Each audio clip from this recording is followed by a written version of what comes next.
on campus and the solid waste coordinator. So we had some great leaders to help us out with our project. You certainly did, and I remember at the time that everyone in your group was really surprised that you were able to get so far so quickly, and that you were really brought to the table with those key administrators very early on.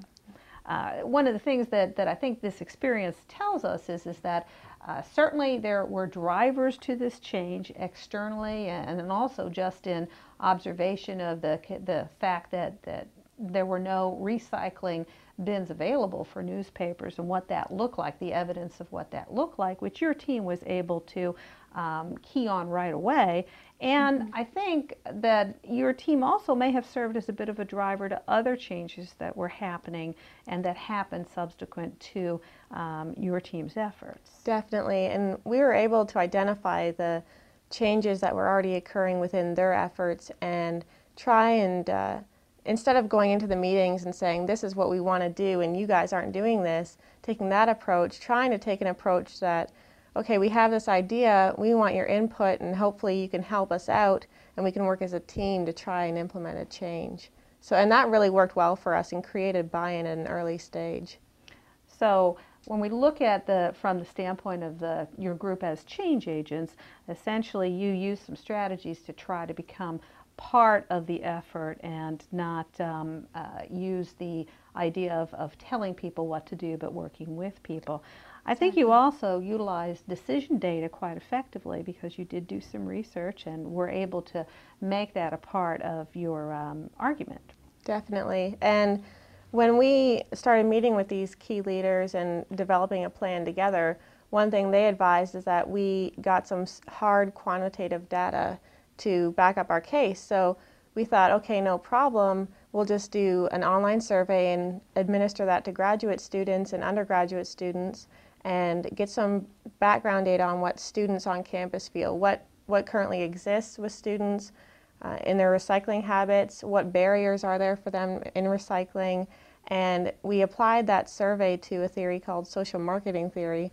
And in that theory, there are 6 components that if you combine them, they're supposed to increase the likelihood of behavior adoption towards environmental practices. So with that in mind, we went forth with all this momentum to do this online survey, but hit a major barrier with that because something as simple as getting IRB approval took a lot longer than we anticipated. So we hadn't built that into our plan right away, and that was a major roadblock for a little while with us because, and once that IRB approval came in, it was a little late in the semester to actually go forth and implement the change. So that was a big learning lesson for us as a group, is to properly prepare for barriers that could come along.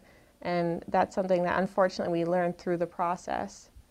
Right. And you mentioned IRB, which stands for Institutional Review Board, which is the group on campus that has to approve any research that we need to do with human subjects. And so graduate students and faculty alike have to go through that process. And that was something that was unanticipated, and we always have unanticipated elements in a change. You mentioned barriers, and I wonder if there were any other barriers that you faced and as you went forward with this change. Definitely. There was obviously the one I just mentioned with more of a logistic thing with trying to get approval to get our survey out. But we also experienced the director of the Office of Sustainability when we went in there. He was actually retiring that next month. So everyone, I'm sure, is familiar with the change in leadership and what that can do to a certain momentum. So we were really worried as a group about that. And for the first month of our project, the Office of Sustainability was more focused on how are we going to adjust once this person retires than the momentum. So we did a lot of work within our group at that stage when they were focusing on the shift. And then when the new director came in, luckily he was very into what we were doing and we were able to get him up to speed and get buy-in from him as well. So it ended up working out well, but that was a barrier. And of course the time with the survey and with creating meetings, if you're going to create meetings with managers and directors, it does take a long time, and that was a big learning lesson. So time is always a barrier, and Another barrier we had really prepared for was cost of the bins. And to implement bins outside, we had to do a lot of research on how much that would cost and get some figures together. And when we met with the director of finance or the vice president of finance for campus, he said that cost was not a problem with him. So that barrier luckily went away. But definitely there were several barriers that we hadn't prepared for, and we really, looking back, could have prepared for if we were more experienced. So, which is one of the reasons that an assignment like this can be useful, because you get some experience in working your way through a change process, and the next time maybe that learning curve then might be a little less steep. One last question. You mentioned social marketing theory, which is something we've talked about and will talk about some more in this class.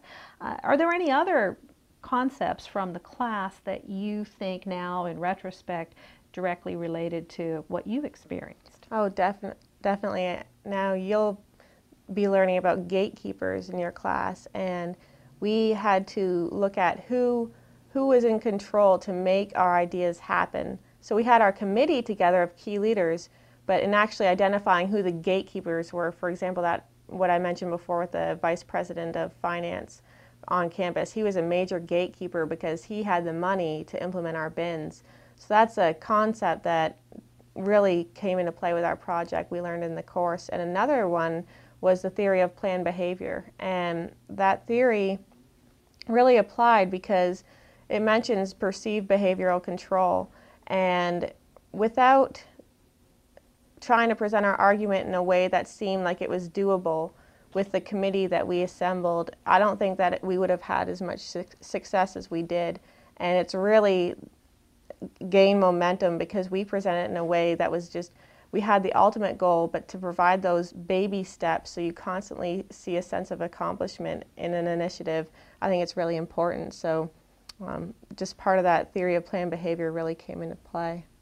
Okay, so taking theory and then making it into application is what this assignment is hopefully all about.